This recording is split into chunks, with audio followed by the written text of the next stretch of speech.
really appreciate it. I thought it was just going to be Professor Swenson and my mom.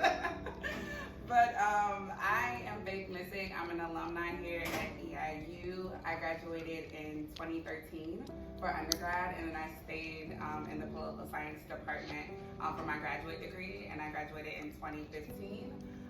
For undergrad, I was poli-sci, but once I got into graduate school, I did international and comparative politics with a with a minor in American government.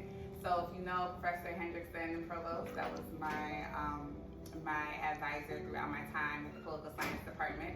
And so it was really an enjoyable time, I will say, at EIU.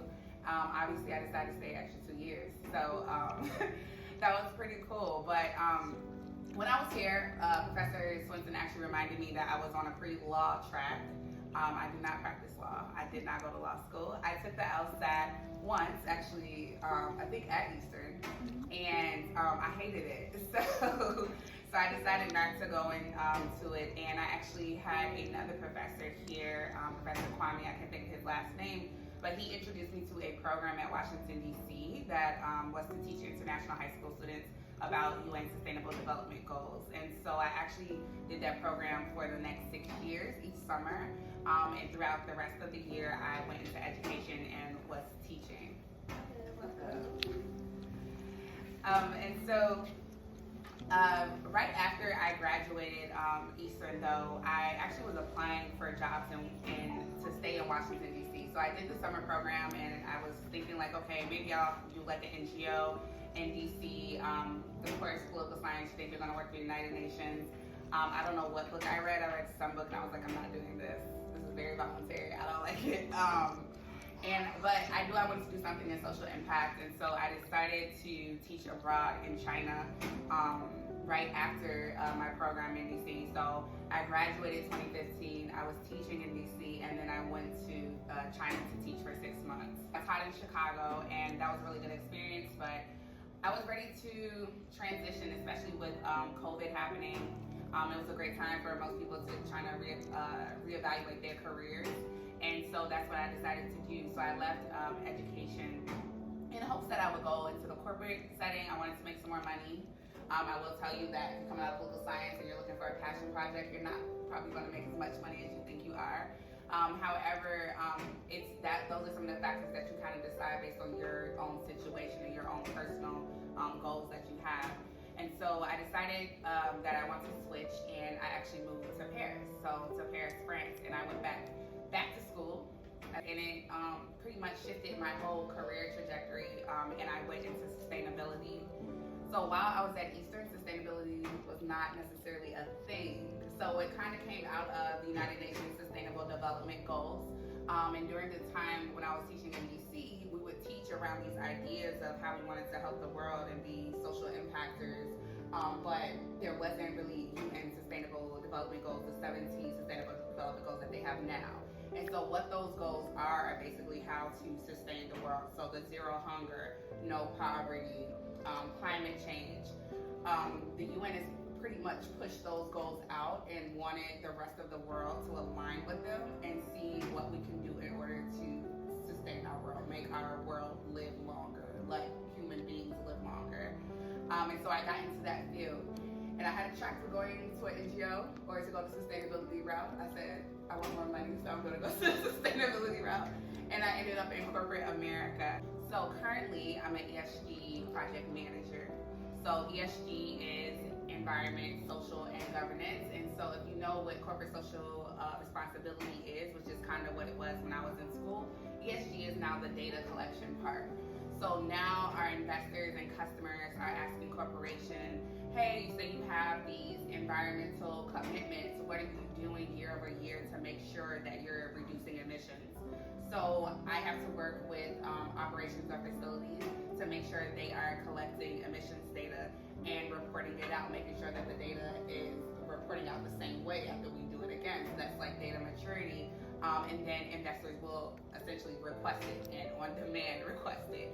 And so the S part is that social aspect. So your DEI initiatives looking at board diversity, looking at the diversity within the workplace. What are your year-over-year percentages? How are you creating targets, and are you actually hitting them? Are things that we have to look at. And then the governance is all of your cybersecurity, data privacy, human rights law policies that you have within the company. We also report out data breaches that you have. So essentially, being an ESG, you're looking at all aspects of the company. So one of the skills that you need to do it is being a great relationship builder, stakeholder engagement, because this is not a part of your stakeholders' initial job. It's not a part of their initial job. If you're somebody who works in cybersecurity, your job is not to report out to me all day. That's not in your roles and responsibilities. So a lot of companies don't like to do it because it does create vulnerabilities. While you're doing ESG, you also do a lot of risk management and risk reporting. So if you're, what they'll do is actually do a materiality assessment. And so you're looking at what are the different issues that are going to financially impact the company the most, but then also what are the things that are happening in the company where they're impacting society and the planet. And that's actually a double materiality assessment for anybody that's looking at risk management. And so that specific assessment goes with one of our ESG surveys that goes out into a report that lives on the company website. And so as your competitors, you don't essentially want your company competitors to look into the business, look into your financial impacts of certain material items that you have within the corporation. So it's a lot of pushback for US companies.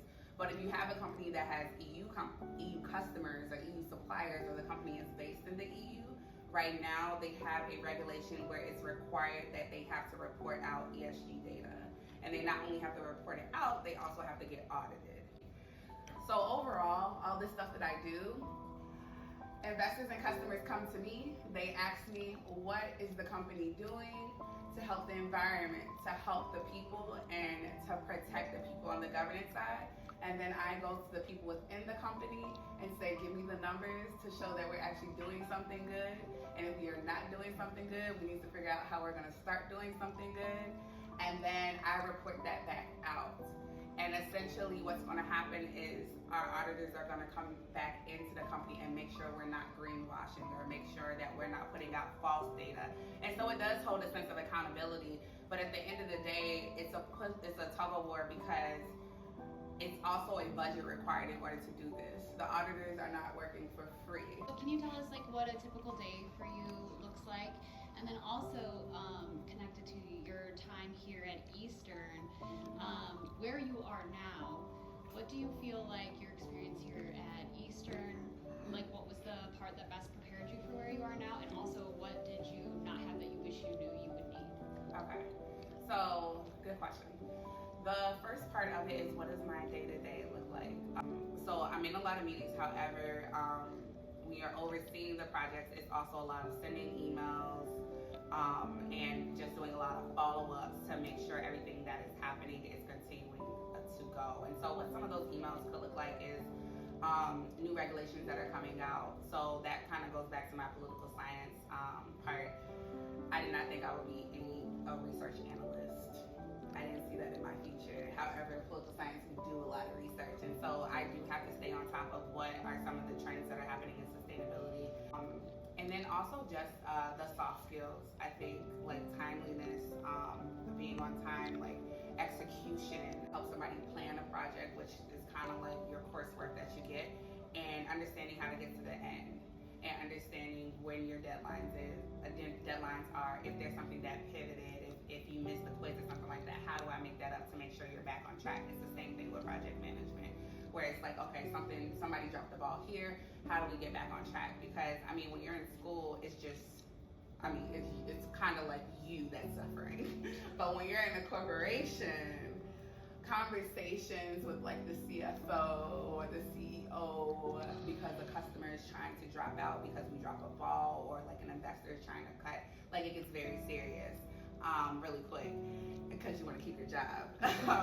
So being able to pivot different challenges, like I think you definitely pick up at school and you kind of take it for granted in a sense. I mean, college is like its own world. Like I always say, like, had I not gone to college, I don't even know like what I would be doing because it's such a huge part of your life. And so being able to manage partying and then also schoolwork, it's the same thing in the adult world, except if you fail the test, sometimes you like lose your job, now you don't have money to pay rent. So it's just on a whole different scale, but those soft skills are very important. When you have, I was talking about this with the dean earlier, if you have a chance to take gen ed classes, I would say definitely do that because it allows you to learn how to adapt to at Eastern. I took African American studies. It wasn't necessarily on my track record, however, it was very important to me just based on my background and my culture. And so that class really prepared me a lot for teaching world history. So when I said I was in education, I taught world history, and being able to think about some of the curriculum and things that Professor Anderson taught us were some of the things I was able to implement into my own courses because I had a lot of kids that looked like me at the time, and so that was like almost a relatable moment as well. So you'll always get like some of those flashbacks. Oh my gosh, this is what I did in college, and this is how I handled it. So it does help a lot within the career in the world. Yeah. And That I you didn't have, do? that you wish you would have had or not? I didn't think about the money. I really, for the first like up until my 30s, I didn't think about a career that was financially driven, and it started shifting as I didn't want, as I guess around my peers around me, as I wanted more things. And I think that you can be okay and be comfortable in the career that's not financially driven, but it has to just make sense to you. And I think that I just didn't even factor that in for myself, and that has shifted. Now, do I think it will shift again once I'm like married and a family? I think so. But that was something that I didn't think about. Is like, okay, well, I want to work for the United Nations, but I don't speak a different language. So like, and I'm not going to be making, or like I wanted to stay in teaching, but the salary is going to be, it's not going to be that. So I think it's a lot of things that you just need to factor in from the adult side that you don't think about in college. Like you eventually have to move out of your parents' house and what that kind of looks like. So yeah, but career-wise, I think I was set up pretty good. Like how I went to China is Professor Anderson was my teacher. And one of my last papers in graduate school, I remember I was studying a lot of African countries, and I looked at Chinese relations in Africa, and I remember I had a paper on isolationism and is China's new development or new relationship with the African Union and African countries actually genuine, or is it something, or is it more of a power move? Which is interesting because I've actually been to Nigeria twice, and the way you see Chinese people everywhere, but like they're developing, and it's almost like, you're like in the US because it's like diverse. And so that paper made me very interested in China, and that was the only like thing I had done really on my focus on Asian politics. It was mostly on African politics. So I think even if I would have gone somewhere else, I would have went to Africa first. However, the opportunity literally popped up on LinkedIn and was like, do you want to teach in China? And I was like, let me just apply, whatever.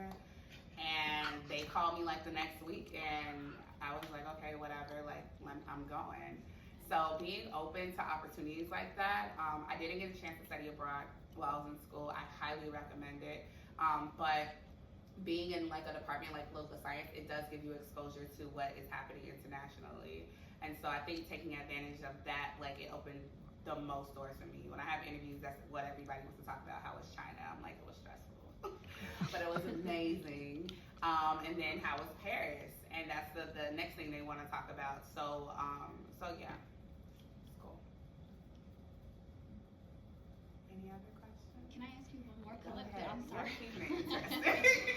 But I find your work very interesting. So if I understand this right, these audits are, you said, mandated in European countries. In Europe, not yes. in the U.S. Not in the U.S. And yet. so it's not advantageous to U.S. companies to do these audits or advertise these audits. Is that because they're not doing well on the reports? So, And then, can I also ask, Mhm. and then if there is a company that's doing well, is there any push or any motivation to advertise that as something you would want to invest in or no? so let me get a little more deep into the ESG world. So there are ESG frameworks that are specifically almost like surveys that are basically grading a corporation for how they're doing when it comes to sustainability. And then with those surveys, they put them into ESG rating agencies. The rating agencies rate you against your peers, whatever industry you're in. So if you're in the healthcare industry, your competitors are all on this specific scale. Now, for US companies, it's not mandated that they do this. However, it's very rare to have a US company that doesn't have a supplier or a customer that's only within the US. And so that's where it kind of comes into the pressure, because the EU is like, we've been reporting, they have really good data because they're just ahead of us.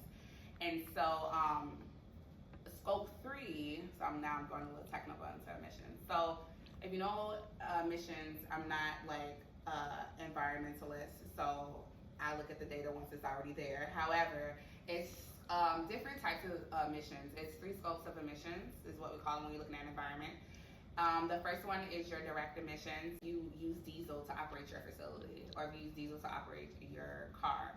That's the direct emissions that you're putting, that's an example of direct emissions that you're putting out into the air.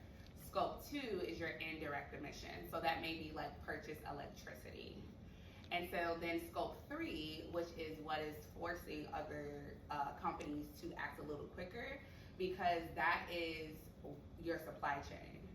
So if I'm Eastern, however, my customer is, I don't know, sticks around. Like, it sticks. Whatever emission Sticks is then putting out adds into my scope 3 emissions. And so what everybody is trying to do is reduce their emissions, but you can't reduce your emissions if your customer is not reducing theirs. And so that is what's putting pressure on the US companies, because the EU is just, they're like, no, this is happening. And so it's become regulatory for them. CSRD, which is the Corporate Sustainability Reporting Directive, it's happening in 2025, where companies have to produce a sustainability report, and it has to be audited by a third party assurance. So yeah. What about the pushback of an ideological nature, saying, well, maybe you should be doing the sustainability stuff? I'm in Texas, so yeah. So I live in Dallas, Texas now. Texans are like, what? Looking into your background a bit in preparation for the visit, you have a publishing company. I do. Could you talk a little bit about that? Yeah, I have 3 books. So my first book I wrote while I was in China. It's very like memoirs. I wrote a lot of diaries. My aunt, who actually passed, she was the one who encouraged me to just turn it into a book, because I was honestly just writing on Facebook and like just writing blogs because people wanted to see what I was doing in China. And I had so much content. When I got back, I ended up turning it into a book. So my first book is actually called Black Girl in China. I went through a self-publishing company because I really didn't know like the route, getting like a book agent and then having to go through a bigger agency to get your book published. So I went through a self-publishing company, and when they sent me the information to order the books, they did it through Amazon KDP. And I was like, I can do this. Like, I don't even know I'm paying these people to do this. So my second book I wrote, and the book was Savage Season, and that was based on me going into as a full-time teacher and just kind of changing the course of my life. And so that second book, I decided to publish it on my own and figure out how to do it. And so that started Mystic Publishing Company. After that, word got out that I have a publishing company, and somebody who wanted to do a children's book asked me to do it. And I signed the contract before I even know how to do it. Because it was illustrated pages, but YouTube, thank God, taught me how to publish illustrated books. So what does this mean to you personally, to see your picture up in Coleman 2210? EIU was not my first choice. I actually transferred here. I started off in upstate New York at Alfred University. My parents were living in Buffalo at the time, and I actually flunked out of school. Like, that's how my students is. Like, they was like, lost the scholarship. Like, and that was an expensive university. It was private. And my first year, I did terrible. Now, like with therapy and everything, like my mom was sick, my dad was sick, so I'm pretty sure I was depressed. But yeah, I left that school. The first year, they just told me I had like a warning. I had to get my grades up like within that third semester. And I didn't get my grades up, and so I had to sit out that next semester. So it was my second semester of my sophomore year. And then my mom had a coworker that actually went to Eastern and graduated. They came back to Chicago, and her coworker recommended EIU. And EIU, number one, it was just immensely cheaper because now we were in state, but also they would start my GPA over. And so I left Alfred with like a 1.57. And I came to and I came to Eastern, and I never dropped below a 3.0. Like, I stayed on the dean's list. I was part of the Political Honor Society. Like, I was in the newspaper. Like, I was always getting awards. And so it's like to come back and like be recognized. I'm like, oh my god, it's super surreal. Like, it's an amazing feeling. Especially like an adult. Like, I feel like when you're in college, like, especially like you're in clubs and stuff, like people recognize you. Like, it's easy to be involved in something, and then like the media people, like, they just capture it. I feel like it's a little bit easier opposed to the rest of the world where you're competing with everybody. And so for like your university to see you a decade later, it's super like humbling, like honored, super grateful, because EIU was literally my second chance too. So it's nice. It's a beautiful story.